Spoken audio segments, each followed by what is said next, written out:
মাননীয় স্পিকার, যে এটি একটি বৈশ্বিক প্রবলেম, সারা বিশ্বেই এই সমস্যার তাপ ছড়িয়ে পড়েছে।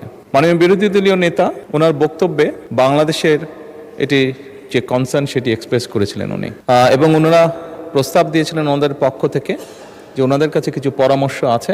সরকারি দল এবং বিরোধী দল আমরা একসাথে সেই বিষয়গুলি নিয়ে কাজ করতে পারি। আমরা আমাদের পক্ষ থেকে 5 সদস্যের একটি কমিটি গঠন করছি। ওনারাও যদি 5 জনের নাম দেন তাহলে এই 10 জন ব্যক্তি বসে এই বিষয়গুলোর উপর আলোচনা করতে পারে। মাননীয় সকল সংসদ সদস্যবৃন্দ, গতকাল বিরোধী দলীয় নেতা একটি প্রস্তাব উপস্থাপন করেছিলেন দেশের চলমান পরিস্থিতি নিয়ে। আমরা সকলেই আলোচনা করে একমত হয়েছিলাম, বা একটি বিষয়ে আমরা সকলেই উপনীত হয়েছিলাম মাননীয় স্পিকার, যে এটি একটি বৈশ্বিক প্রবলেম, সারা বিশ্বেই এই সমস্যার তাপ ছড়িয়ে পড়েছে। মাননীয় বিরোধী দলীয় নেতা ওনার বক্তব্যে বাংলাদেশের এটি যে কনসার্ন সেটি এক্সপ্রেস করেছিলেন উনি, এবং ওনারা প্রস্তাব দিয়েছিলেন ওনাদের পক্ষ থেকে যে ওনাদের কাছে কিছু পরামর্শ আছে। সরকারি দল এবং বিরোধী দল আমরা একসাথে সেই বিষয়গুলি নিয়ে কাজ করতে পারি। মাননীয় স্পিকার, আমি আমার বক্তব্যে বলেছিলাম বাংলাদেশ জাতীয়তাবাদী দল সকল সময় দেশের স্বার্থে, দেশের মানুষের স্বার্থে যে কোনো আলোচনা যে কারোর সাথে করতে প্রস্তুত রয়েছে। তারই প্রেক্ষাপটে মাননীয় স্পিকার, আমরা সিদ্ধান্ত গ্রহণ করেছি যে আমরা আমাদের পক্ষ থেকে 5 সদস্যের একটি কমিটি গঠন করছি। আমি আপনার মাধ্যমে বিরোধী দলীয় নেতা এবং বিরোধী দলকে অনুরোধ করব, ওনারাও যদি 5 জনের নাম দেন তাহলে এই 10 জন ব্যক্তি বসে এই বিষয়গুলোর উপর আলোচনা করতে পারে। কোনো পরামর্শ থাকলে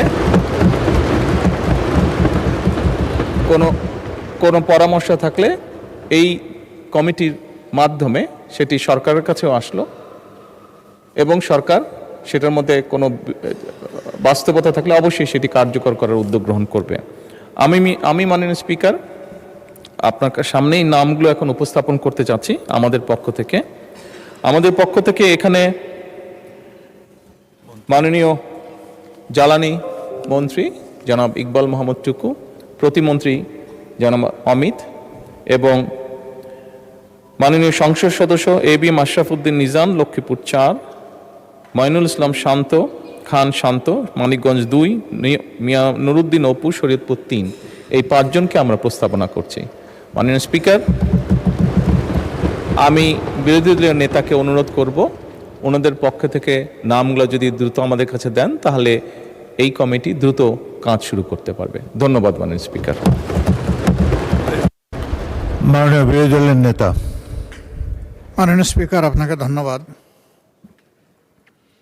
মাননীয় প্রধানমন্ত্রীকেও ধন্যবাদ বিষয়টাকে ইতিবাচকভাবে নেওয়ার জন্য।